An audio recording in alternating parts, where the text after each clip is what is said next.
E aí o cruzamento mais importante do mundo. E hoje que está chovendo, ó, cheio de gente com guarda-chuva, ó. Inclusive o meu está aqui.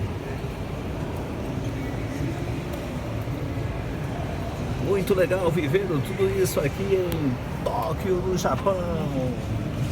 Eu e ela viajando pelo mundo. Estamos aqui exatamente em Shibuya.